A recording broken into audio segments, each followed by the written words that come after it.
Hello dear students, इससे पिछली video में हमने डिस्कस किया GDP determination in 3 sector closed economy through aggregate expenditure और एग्रीगेट आउटपुट अप्रोच। यहाँ पर हम बात करेंगे सेविंग और इन्वेस्टमेंट अप्रोच की। डिजायर्ड सेविंग और इन्वेस्टमेंट इक्वल होनी चाहिए। जो हमारी सेविंग्स होती हैं वो होती है लीकेजेस और इन्वेस्टमेंट होती हैं इंजेक्शंस। तो यहाँ पर हम जब लीकेजेस की बात कर रहे हैं उसमें हमारे गवर्नमेंट टैक्सेस भी इंक्लूड होंगे। Leakages not only include saving but also include the government taxes. Government taxes भी लीकेजेस में इंक्लूड होंगे। ये देखिए हमारा जो एग्रीगेट एक्सपेंडिचर हमने डिस्कस किया क्या होता है C plus I plus G, और एग्रीगेट आउटपुट क्या होता है C plus S plus T। अब हम इक्विलिब्रियम में अगर देखें तो C से C कैंसिल आउट हो जाएगा और I plus G is equal to S plus T. I plus G क्या है? इन्वेस्टमेंट और गवर्नमेंट एक्सपेंडिचर क्या है? इंजेक्शंस हैं। और सेविंग एंड टैक्सेस क्या है? लीकेजेस हैं। This is in a state of equilibrium. Total injections to the income stream must be equal to total leakages from the income stream. जितने injections हैं income stream में वो किसके इक्वल होने चाहिए? लीकेजेस के इक्वल होंगे, तभी स्टेट ऑफ इक्विलिब्रियम होगी। ये हमने देख लिया कि I plus G is equal to S plus T. अब अगर हम I को एक साइड रखते हैं और G को इधर ले आते हैं तो T माइनस जी हो जाएगा। ये देख के आपको कुछ रिकॉल होना चाहिए कि S हमारा क्या है? प्राइवेट सेविंग, और T माइनस जी क्या है? Public saving. तो टोटल क्या होगा? Domestic saving. देखिए T माइनस जी हमारा क्या है? बजट सरप्लस और पब्लिक सेविंग। S क्या है? Private saving. इन दोनों को जब हम जोड़ देते हैं तो वो कहलाता है हमारा डोमेस्टिक सेविंग। तो हम I के इक्वल टू क्या कर सकते हैं? SD domestic saving. तो हमारे इक्विलिब्रियम की कंडीशन में I किसके इक्वल होना चाहिए? SD के इक्वल होना चाहिए। ये हमारा SD फंक्शन है, ये हम देख चुके हैं पिछली वीडियो में।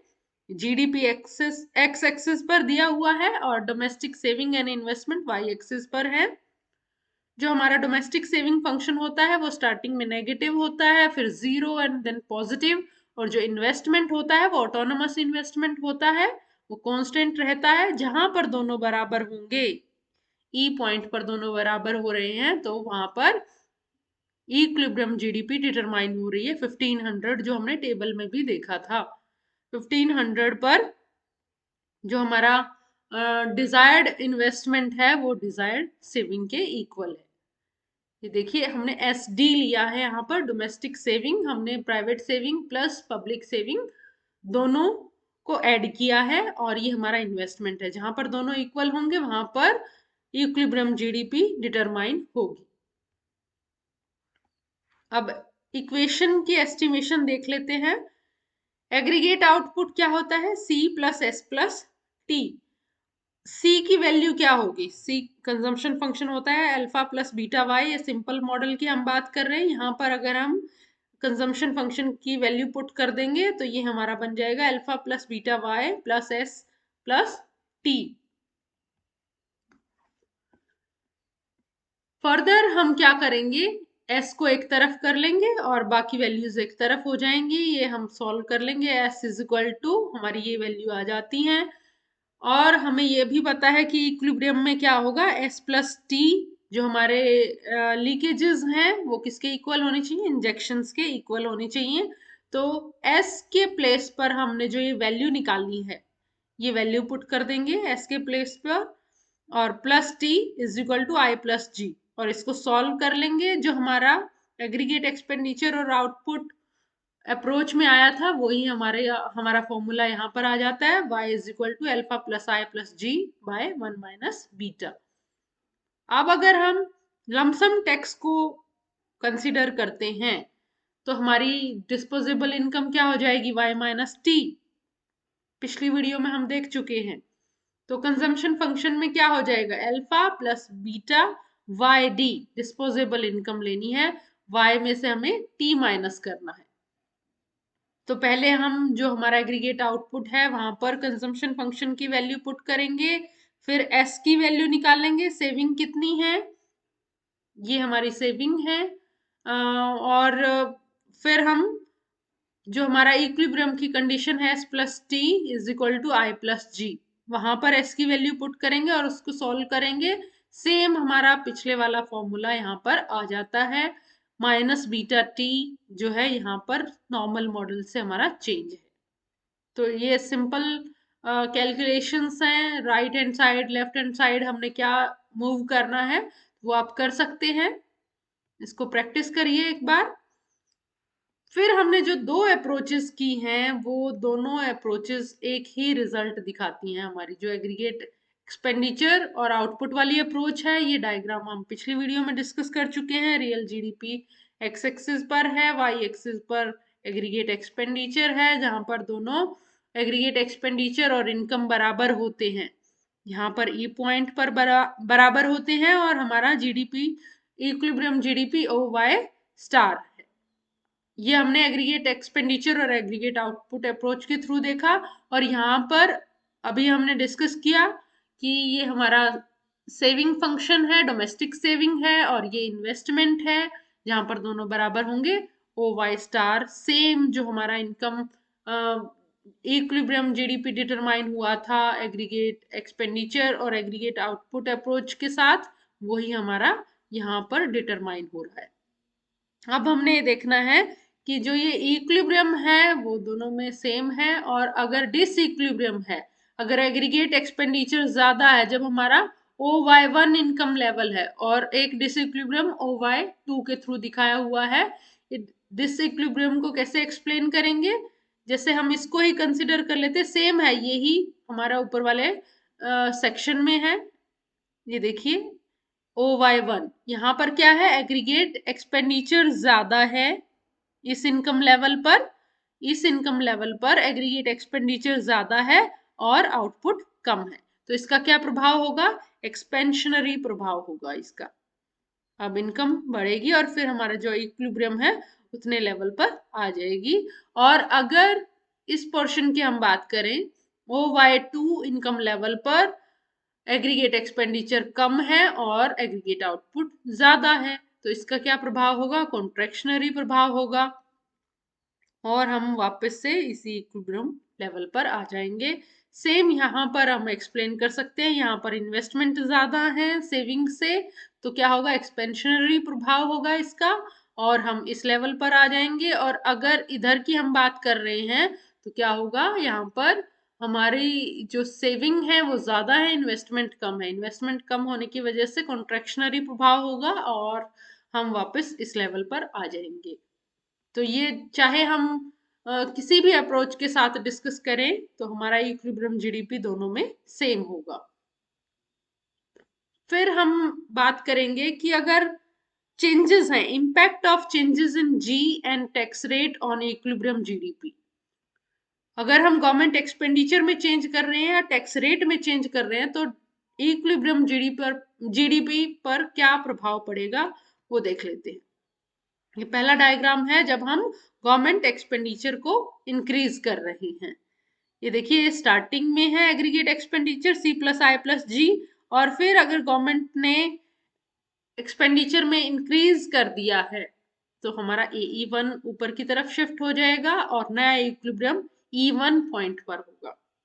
अब यहाँ पर हमारा एक और हम ऑब्जर्वेशन कर सकते हैं, यहाँ पर जो हमने गवर्नमेंट एक्सपेंडिचर में इंक्रीज किया है वो E1B के बराबर है, लेकिन उसकी वजह से जो इनकम में इंक्रीज हो रहा है वो EA के बराबर हो रहा है।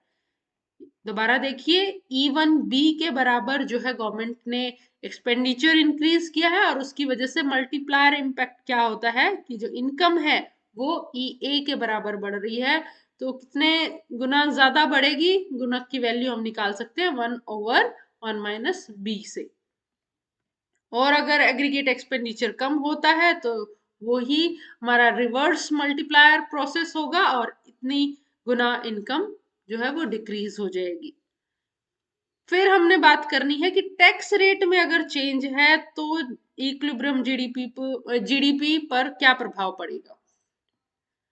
ये जीडीपी है हमारा और ये एग्रीगेट एक्सपेंडिचर है, ये स्टार्टिंग का एग्रीगेट एक्सपेंडिचर है एई। अब हम बात कर रहे हैं कि अगर टैक्स रेट अगर हम कम कर देते हैं तो उसका क्या इम्पैक्ट होगा। जब हम टैक्स रेट कम कर देते हैं तो डिस्पोजेबल इनकम इंक्रीज हो जाती है, और अगर डिस्पोजेबल इनकम इंक्रीज हो जाती है तो हमारा एक्सपेंडिचर एग्रीगेट एक्सपेंडिचर बढ़ जाता है, एग्रीगेट एक्सपेंडिचर बढ़ जाता है। ये देखिए ये नया एग्रीगेट एक्सपेंडिचर है, कब, जब हमने लोअर टैक्स रेट किया है। जब टैक्स रेट कम होता है तो लोगों की डिस्पोजेबल इनकम बढ़ती है, और डिस्पोजेबल इनकम बढ़ने से एग्रीगेट एक्सपेंडिचर इंक्रीज होता है। अब एग्रीगेट एक्सपेंडिचर जो नया वाला है E1, और जो एग्रीगेट आउटपुट है वो E1 पॉइंट पर बराबर है, और हमारा इक्विलिब्रियम जीडीपी यहाँ पर डिटरमाइन हो रहा है।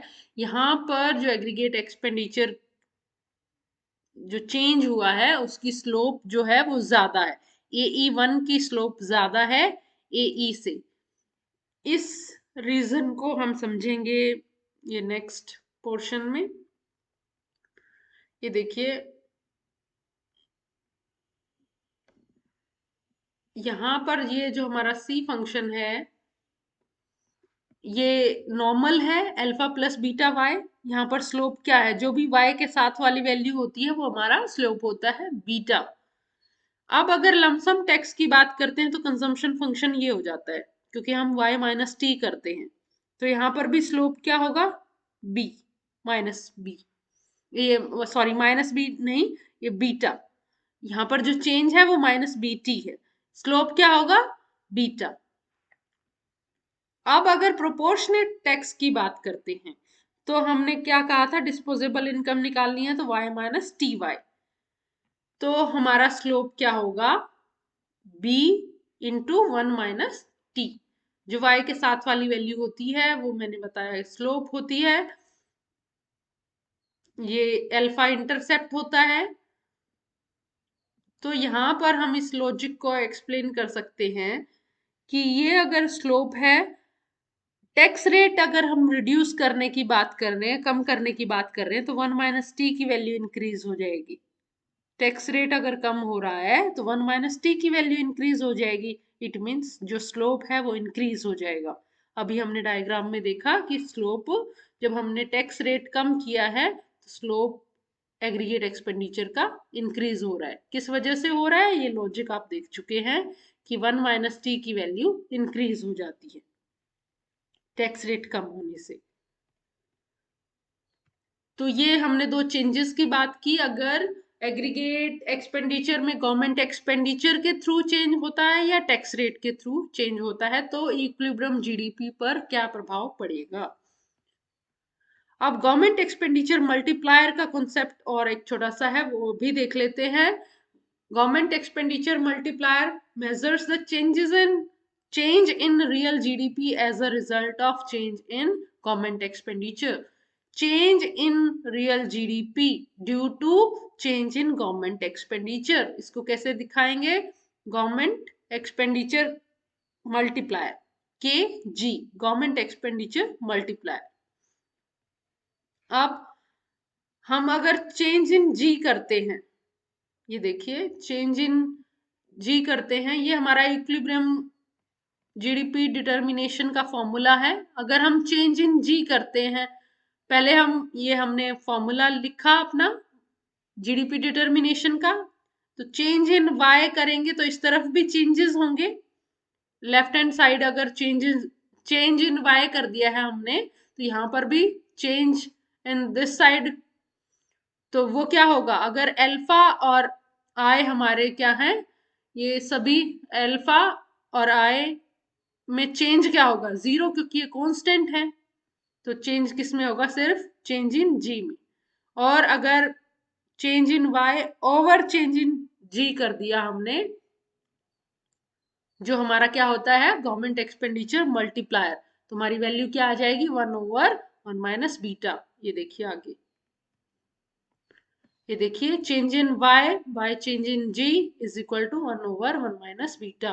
तो ये हमारा क्या होता है, गवर्नमेंट एक्सपेंडिचर मल्टीप्लायर, के जी से रिप्रेजेंट करते हैं, तो इसकी वैल्यू हमारी ये आ जाती है।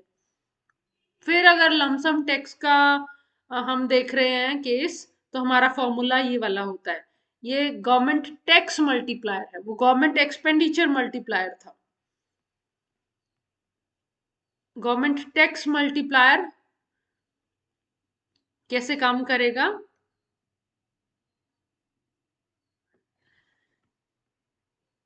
Change in real GDP due to change in tax revenue, tax revenue में चेंज होने की वजह से जीडीपी में कितना चेंज आएगा।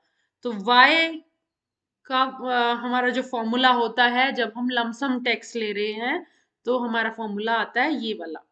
अब हम चेंज इन वाई करेंगे तो इधर भी चेंजेस करने होंगे। अगर बाकी हमारे सब कांस्टेंट हैं, अल्फा, आई और जी, तो जो चेंज होगा वो किस में होगा, टी में होगा।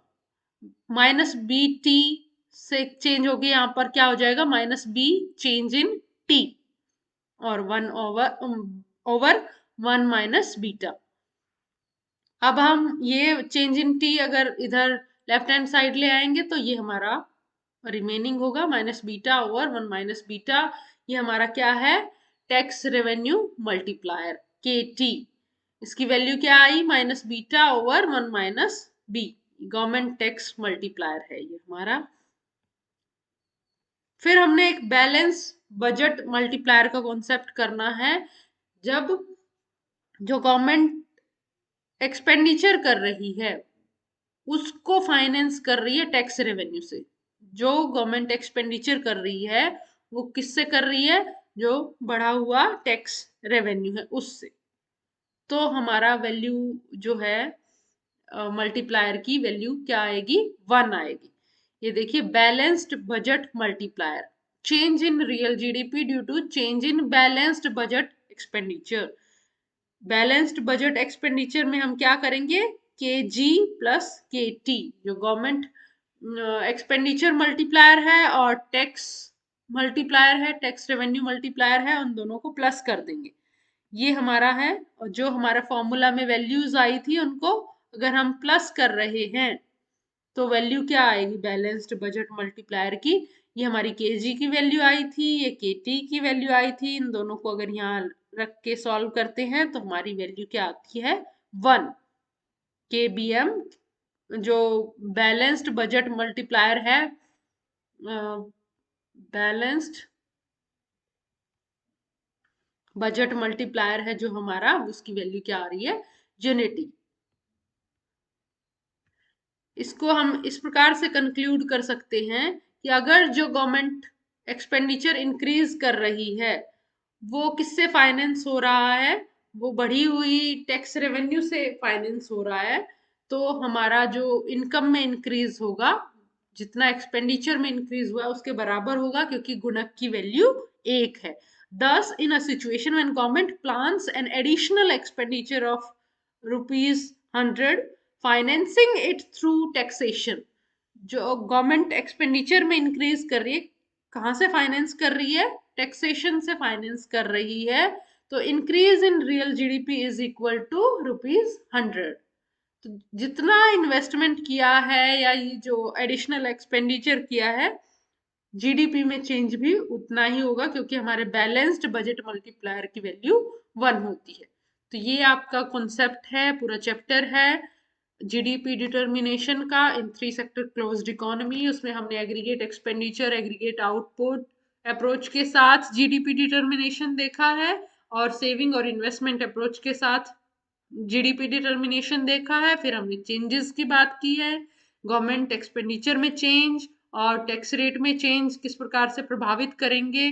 फिर हमने गवर्नमेंट एक्सपेंडिचर मल्टीप्लायर और गवर्नमेंट जो टैक्स रेवेन्यू है मल्टीप्लायर, उसकी बात की है। फिर बैलेंस्ड बजट मल्टीप्लायर की बात की है। तो इतना था आपके इस चैप्टर में। Thank you so much.